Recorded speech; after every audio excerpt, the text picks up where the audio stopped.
The text message glowed on my phone at 3:17 a.m. Missing you, beautiful. 2 more days until I'm back from this business trip. I stared at it in the darkness of my bedroom, my thumb hovering over the screen. Something wasn't right. Call it intuition. Call it the culmination of 1,000 tiny inconsistencies. But in that moment, everything crystallized. I'd been dating Alex for 11 months. Successful marketing executive, charming, attentive when present, but frequently traveling for work. He had an apartment downtown, but I'd only been there a handful of times, always with advance notice, always pristinely clean as if staged for a viewing.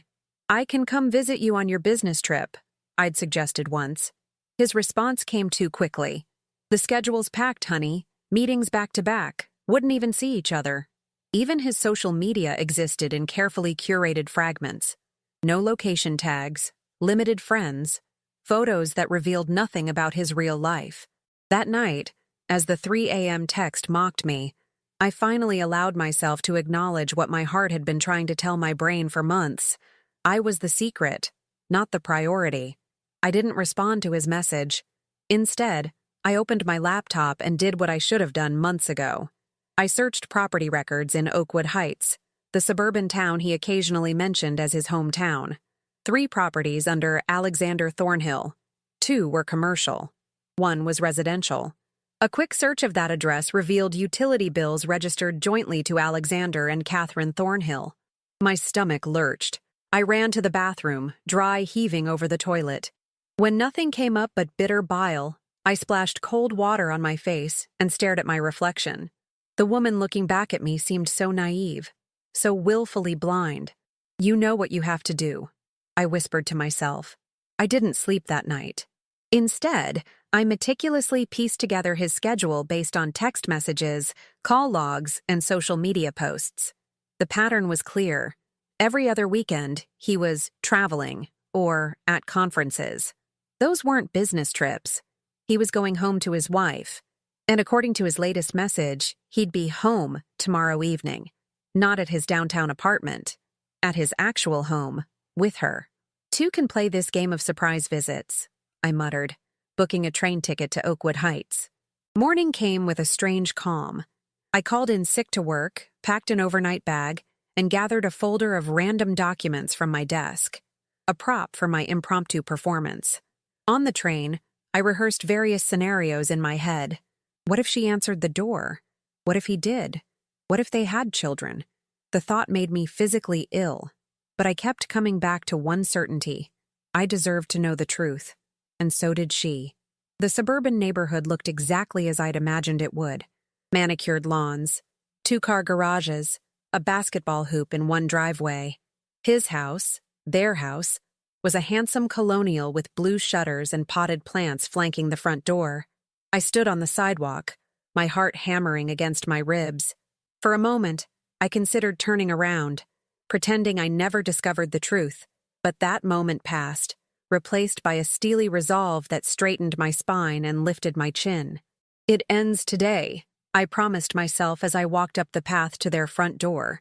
A woman answered on the 3rd knock. Catherine Thornhill was everything I wasn't. Petite, blonde, wearing an expensive-looking cashmere sweater that complemented her wedding ring. Yes, a wedding ring. The sight of it sent a fresh wave of nausea through me. "Can I help you?" she asked with a polite smile. I raised the folder of documents. "I'm Sarah from Meridian Marketing. I have some urgent paperwork for Alexander that needs his signature. He mentioned he'd be working from home today and asked if I could drop these by." Her smile widened. "Oh, he's actually not home yet, but he should be here any minute. Would you like to come in and wait? I can make some coffee." The irony wasn't lost on me. His wife was inviting his girlfriend into their home. I stepped across the threshold, and the door closed behind me with a sound of finality. Catherine led me into their living room, a tastefully decorated space with family photos on every surface. I forced myself to look at them. Alex in a tuxedo beside Catherine in a wedding gown. Alex and Catherine on a beach. Alex holding what appeared to be a newborn baby. "Is that your child?" The question escaped before I could stop it. "Our niece?" she replied, following my gaze. "We don't have children yet, but we're hoping to start trying next year. Coffee? Please, I managed, though my mouth had gone desert dry. While she disappeared into the kitchen, I took in more details of their shared life: birthday cards on the mantel, his business awards, a calendar on the wall with anniversary dinner 8 years circled in red marker.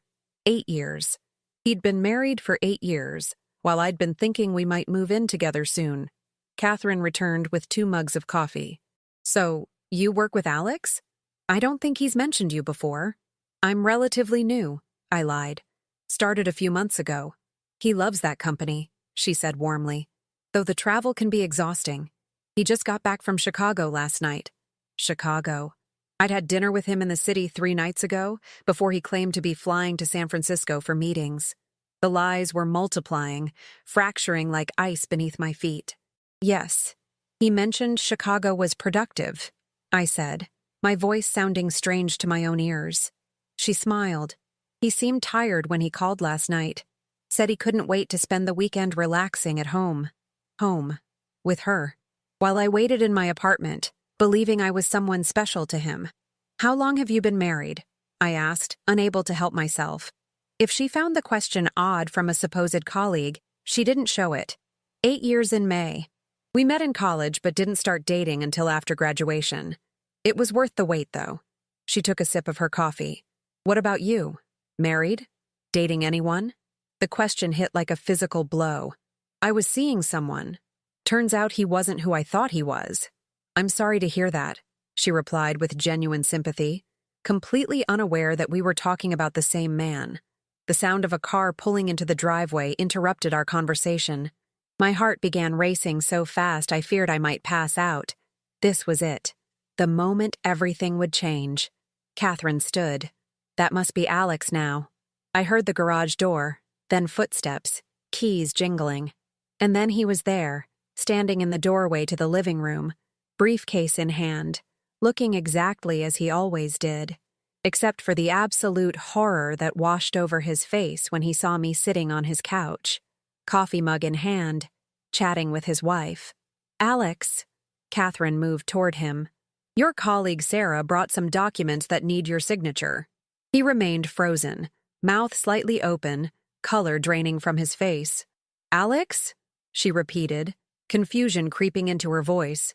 He started, then stopped. His eyes darted between us. I set my mug down deliberately. Why don't you tell her who I really am, Alex? Catherine looked between us, her brow furrowing. What's going on? Nothing, he said quickly, too quickly. Sarah's from work.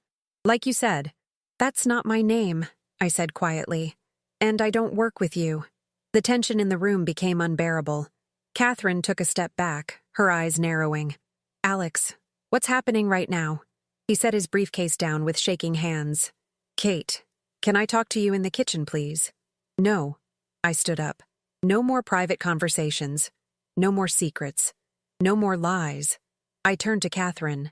My name is Rachel. I've been dating your husband for almost a year. He told me he was single. He told me he loved me. He told me we had a future together. The coffee mug slipped from Catherine's hand, shattering on the hardwood floor. Neither of them moved to clean it up. Is this some kind of sick joke? She whispered. Kate, please. Alex started toward her. Don't touch me, she shrieked, backing away. Is it true? Answer me. He looked at her, then at me, trapped between the 2 worlds he'd created. It's complicated. Complicated, I echoed, rage surging through me. You built an entire relationship on lies. You told me you were falling in love with me. You met my parents. We talked about moving in together. Catherine's face contorted in pain. You brought her to meet your parents? Your parents who've known me for a decade? Different parents, I clarified bitterly. The ones in Connecticut. Not the ones in Vermont you told your wife about. You created fake parents? Catherine's voice rose in disbelief. They're not fake, he stammered. They're my aunt and uncle. I needed a cover story. A cover story, Catherine repeated, her voice hollow. For your affair. I gave everything to this relationship, I said, my voice breaking. I rearranged my life to fit your schedule. I believed every word you said, and all this time you were going home to your wife. Alex's face had gone from pale to gray. Rachel, I never meant to hurt you. Kate, please, we can work through this. Catherine laughed, a harsh, bitter sound. Work through this? You've been living a double life for a year. Were there others before her? How many Rachels have there been, Alex? His silence was damning. Tell me, I demanded, stepping closer to him. Was I special at all? Or just convenient? You were both special, he said weakly. In different ways. In different ways? Catherine grabbed a framed wedding photo and hurled it at the wall. The glass shattered spectacularly. I've been with you for 12 years. I supported you through grad school. I nursed you through pneumonia. I stood by you when you lost your job and had to start over. And this is how you repay me? I felt sick realizing how thoroughly he'd compartmentalized his life.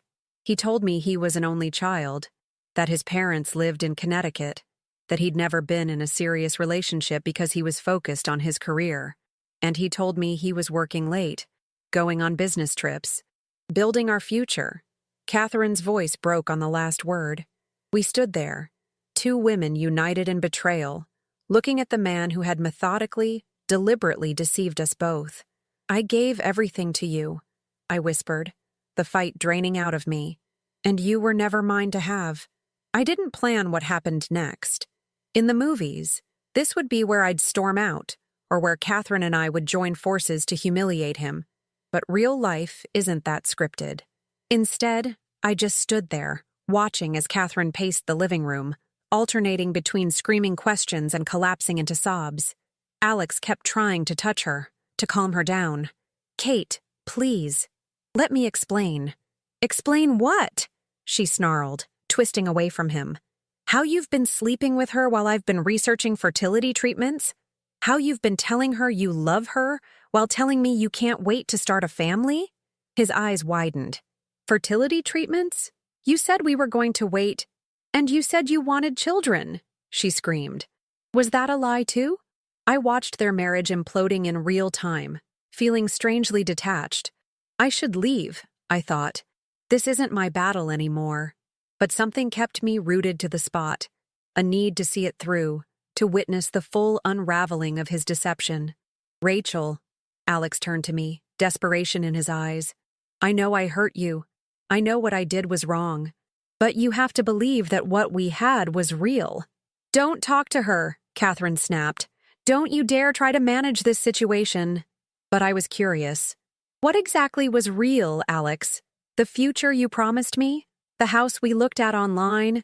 The trip to Italy we were planning for my birthday? Catherine made a strangled sound. Italy? For her birthday? You told me we couldn't afford a weekend in the Poconos for our anniversary. His face contorted as his fabricated worlds collided. I never actually booked Italy. Because you were never going to take me. I finished for him. It was just another promise you had no intention of keeping. I felt a sudden kinship with Catherine, this stranger whose existence had shattered my reality. We were both victims of the same elaborate fraud. Different wounds, but the same weapon. An unexpected calm settled over me. While Catherine continued her justified breakdown, I opened my purse and removed my phone. With deliberate movements, I pulled up my photo gallery. I think you should see these, Catherine, I said quietly. She looked at me warily, then at the phone I was extending toward her. What are you doing? Alex demanded, stepping between us. Showing your wife the evidence. The reality of your double life. Catherine pushed past him and took my phone. I watched her face as she scrolled through photos. Alex and me at dinner, at a concert, at a weekend getaway to a lakeside cabin. In some, he wore the same clothes Catherine had probably seen him leave the house in. This one was taken 3 weeks ago, I explained as she paused on a particular image. He told you he was in Denver. He was actually with me in a hotel downtown, 20 minutes from here. Alex lunged for the phone. That's enough. No, it's not nearly enough, I countered, pulling another item from my purse, a small notebook. I've been keeping track of discrepancies for the past 2 months. Things that didn't add up. Dates when he couldn't see me that didn't match his supposed travel schedule. Phone calls that went straight to voicemail during times he should have been available. Catherine looked at me with new understanding. You suspected. Not that he was married, I admitted, but that something wasn't right. I thought maybe he was seeing someone else. I never imagined he had a whole separate life. Alex's face had gone from desperate to calculating. Kate, she's clearly unstable. Look at how she's been tracking me, stalking me. Don't you dare. I cut him off. Don't you dare try to paint me as crazy when you're the one living a double life. Catherine handed my phone back to me, her expression hardening. How did you find our address? Property records. It wasn't difficult. She nodded slowly, then turned to Alex. Get out. What? He stammered. Get out of my house. Now. Kate, this is my home too. Not anymore. She reached for her own phone. Leave, or I call your parents, your real parents, and tell them exactly why I'm kicking their son out. I'm sure they'd be fascinated to hear about your fictional relatives in Connecticut. His face drained of color. You wouldn't. Try me. Her voice was ice. And after them, I'll call your boss. I wonder how the firm would feel about your creative approach to honesty. I watched this new Catherine emerge, steel beneath the cashmere, and felt a surge of admiration. She wasn't just hurt, she was strategic. Alex looked between us, realizing he was outnumbered and outmaneuvered. I need some of my things. You can come back for them when I'm not here, Catherine said. My lawyer will contact you about when that might be possible. Lawyer? His voice cracked. Kate, we don't need lawyers. We absolutely do. She moved to the front door and opened it. You have 30 seconds to leave before I start making calls. As Alex hesitated, I noticed something on the side table, a leather portfolio with his company logo. Without thinking, I reached for it and opened it. Inside were financial documents, including their joint account statements. Catherine, I called, scanning the pages quickly. You might want to see this. She approached cautiously, still keeping one eye on Alex, who was now frantically texting someone. Look at these withdrawals. I pointed to a series of transactions. $2,000 every month going to an account labeled investment portfolio. Is that familiar to you? She frowned. We don't have an investment portfolio. I turned to another page. And these credit card statements. There's a recurring charge to Avalon Luxury Apartments. Her head snapped up. His downtown apartment, she realized.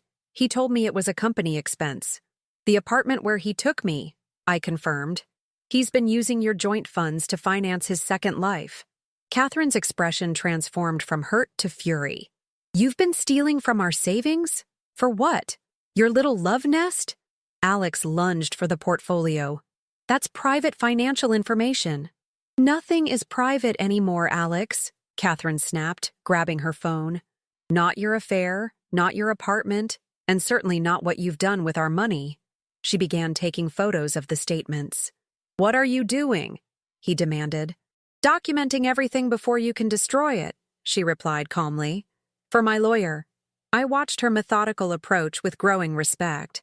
While I had been piecing together his lies for my own closure, she was already thinking 10 steps ahead, protecting herself financially and legally. Rachel, Alex turned to me, desperation returning to his voice. Please, let's go somewhere and talk. This isn't how I wanted things to end between us. End? I repeated. Things ended the moment I learned you were married. Actually, no. They ended the first time you lied to me. I just didn't know it then. Catherine laughed bitterly. He's not trying to reconcile with you. He's trying to get you out of here before you tell me more damaging information. The realization hit me. She was right. He didn't care about fixing things with me. He was damage controlling. Is there anything else I should know, Alex? I asked, surprising myself with how steady my voice sounded. Any other women? Children, perhaps? Another wife in another state? Don't be ridiculous, he scoffed. But the flash of panic in his eyes made me wonder. Catherine had moved to the kitchen and returned with a small voice recorder, the kind used for lectures or meetings. She placed it on the coffee table and pressed record. What are you doing? Alex demanded. Getting your confession on record, she replied simply. Now, let's discuss exactly how much of our money you've spent on your girlfriend and your secret apartment. This is absurd, Alex sputtered, eyeing the recorder. I'm not confessing to anything. You already have. Catherine said calmly. By not denying it when confronted with the evidence. By standing in our living room with your girlfriend. Ex-girlfriend, I corrected, a strange sense of power flowing through me. I turned to Alex. You know what's fascinating? For almost a year, you controlled everything in our relationship. When we met, where we went, how much of yourself you shared. But you don't control this moment.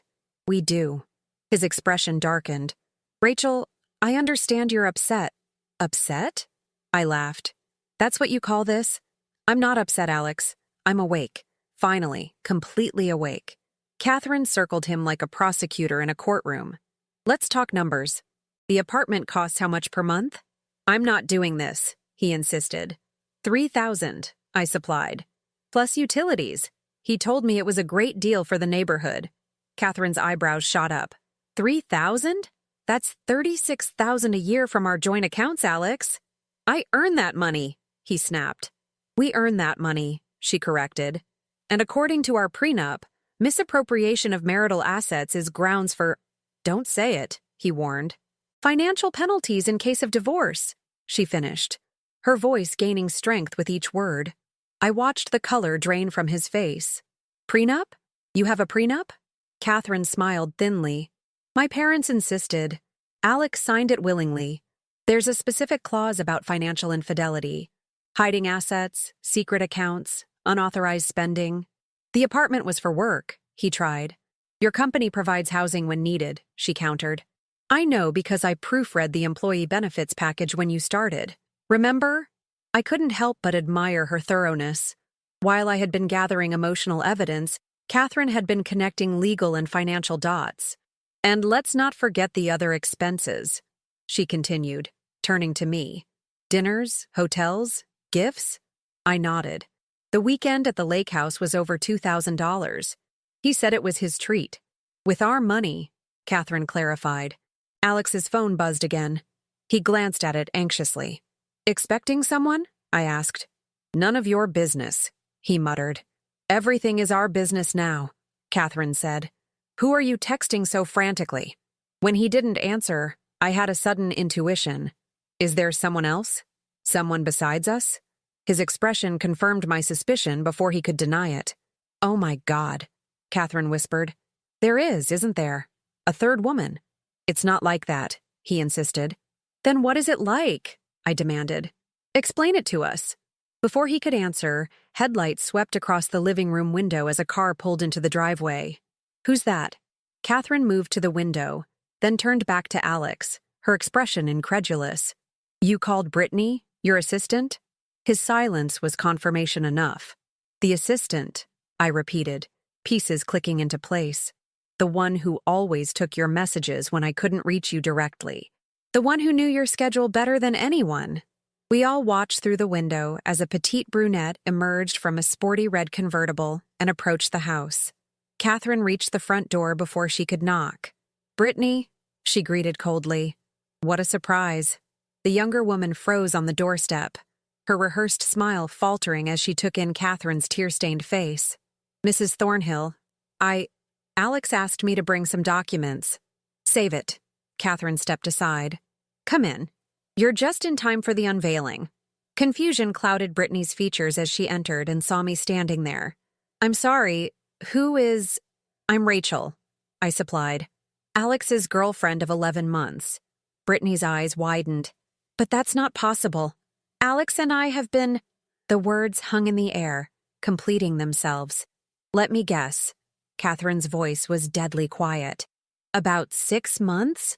Brittany looked desperately at Alex, who had sunk onto the couch, head in his hands.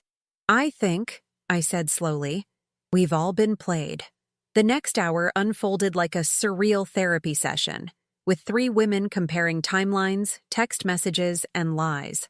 Brittany, it turned out, believed Alex was separated from Catherine and living in his downtown apartment while finishing the divorce paperwork. I had been the girlfriend he saw on his business trips, while Brittany had been slotted into his schedule during late nights at the office. So efficient, Catherine remarked sarcastically. 3 women, no wasted time. Alex remained largely silent, occasionally attempting to leave, only to be blocked by one of us. His phone continued to buzz until Catherine finally grabbed it. "Password," she demanded. "Kate, that's private." "Password," she repeated, her voice rising dangerously. He sighed. 0522. "Our wedding date," she noted bitterly, unlocking the phone. What she found there made her laugh. A hollow, disbelieving sound. Separate text chains for each of us. Color-coded calendar entries. Notes on what lies he told to whom. She looked up. "It's all documented. Every lie, every manipulation. That's efficient," I echoed her earlier assessment. Brittany, who had been quietly crying, suddenly stood up. "I want copies of everything. All the financials, the text messages, everything." When we looked at her questioningly, she added, "My brother is an attorney." Something shifted in the room. A transformation from chaotic emotional confrontation to coordinated response. "I'll email you copies of the financial records," Catherine offered. "I have photos and text messages going back months," I added. Alex finally found his voice. "This is insane. You can't all gang up on me like this." "Actually, we can," Catherine replied. "And we are." Brittany wiped her eyes. "You told me Catherine was controlling and financially abusive, that she refused to give you a divorce." "He told me he was an only child whose parents died in a car accident," I countered. "And he told me he wanted to start a family," Catherine finished. "I guess we were all dating different men." "Or rather," I said, looking directly at Alex, "we were all dating the same liar." Something in my calm assessment seemed to unnerve him more than the previous shouting. He stood abruptly. "I'm leaving." "Excellent idea," Catherine agreed. "And while you're gone, we'll be changing the locks, freezing the joint accounts, and contacting divorce attorneys." "You can't freeze our accounts," he protested. "Watch me," she replied, already typing on her phone. "My father is a bank executive, remember? One call about suspected fraud, and those accounts are locked until we sort this out legally." Alex's face went from angry to panicked. "Kate, be reasonable. Where am I supposed to go? How will I pay for anything?" "Perhaps you can stay with your fictional parents in Connecticut," she suggested, "or tap into whatever secret accounts you've undoubtedly been maintaining." I gathered my purse, suddenly eager to extract myself from this marriage's implosion. I had seen enough. I had my answers. But before I could leave, Catherine touched my arm. "Thank you," she said quietly, "for having the courage to come here, for helping me see the truth." I nodded, unexpected tears burning my eyes. "I'm sorry it had to be like this." "I'm not," she replied firmly. "Better to know now than waste another day being deceived." As I moved toward the door, Alex called after me. "Rachel, wait, please." I turned slowly. "What could you possibly have to say to me now?" "I did care about you," he insisted. "It wasn't all lies." I studied his face, the face I had trusted, kissed, believed in, and felt nothing but pity. The problem, Alex, is that I'll never know which parts were real, and honestly, it doesn't matter anymore. I walked out the door into the cool evening air, leaving behind the beautiful house with the blue shutters and the shattered life within it.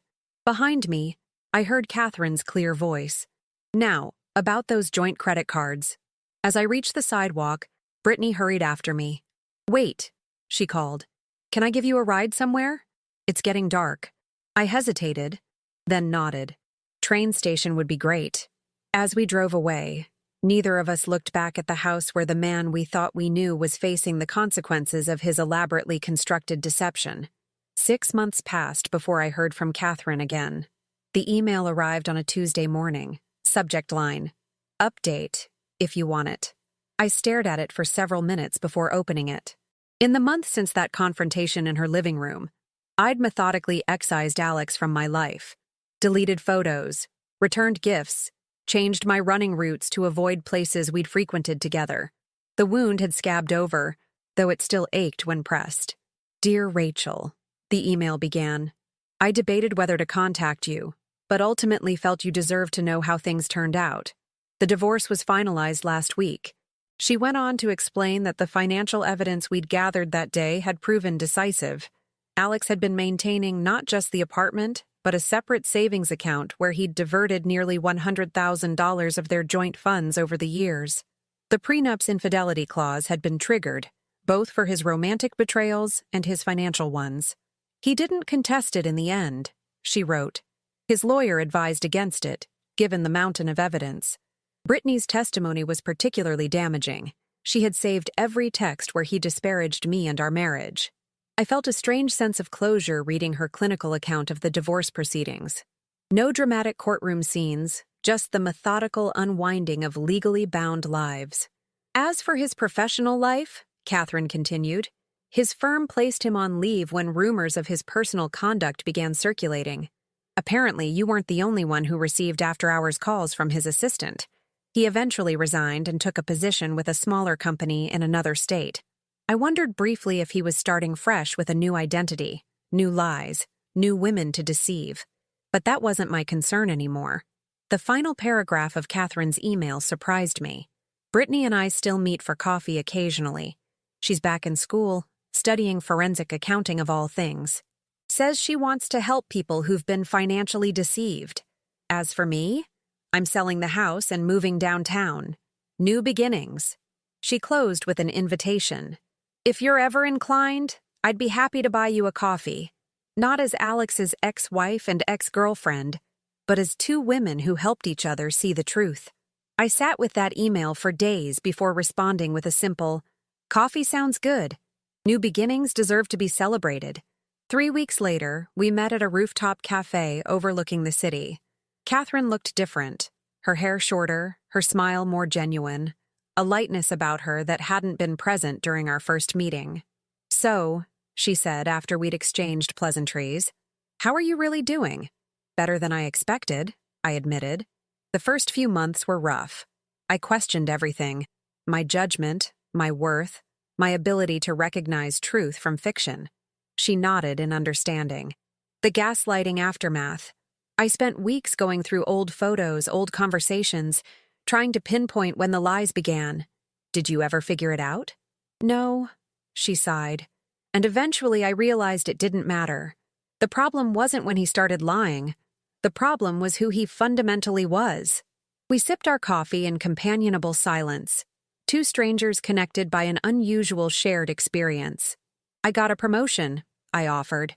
The one I was hesitant to pursue because Alex said it would require too much travel and strain our relationship. "Congratulations," she smiled warmly. "I'm closing on a condo next week. The one Alex said was overpriced and impractical when I first showed him the listing 2 years ago." We both laughed, recognizing the pattern of how he had subtly constrained our choices, our ambitions, to fit his narrative. "Have you started dating again?" she asked carefully. "Not yet. I'm taking time to reacquaint myself with my own instincts, learning to trust my gut again." I paused. "What about you?" "I had coffee with someone last week. Not sure if it will go anywhere, but it felt good to remember that not every man is—" She trailed off. "A pathological liar with a secret family?" I suggested. She laughed. "Exactly." As our conversation wound down, Catherine reached into her bag and handed me a small package wrapped in simple brown paper. "What's this?" I asked, surprised. "Just a small token. Open it." Inside was a delicate silver compass pendant on a chain. "I got one for myself, too," she explained, pulling out an identical necklace from beneath her blouse. "To remember to trust our own direction, to recognize when someone is trying to steer us off course." I fastened the necklace around my neck, touched by the gesture and its symbolism. "You know," I said thoughtfully, "when I showed up at your door that day, I thought I was ending something. I never imagined I might also be beginning something. A friendship born from shared betrayal," she mused. "Not the most conventional start, but then again, conventional hasn't worked out so well for either of us." As we parted ways outside the cafe, I felt a sense of peace that had eluded me for months. The man who had deceived us both had inadvertently given us something valuable, a stark reminder of our resilience, our worth, and our capacity to rebuild from betrayal. I touched the compass pendant at my throat and smiled. True north, not defined by someone else's lies, but by my own internal guidance system. Battered, perhaps, but ultimately strengthened by the storm it had weathered. That evening, I deleted Catherine's final update email about Alex. I no longer needed it. The story had shifted. It wasn't about him anymore. It was about the women who had reclaimed their narratives, who had refused to let deception define them. That was the story.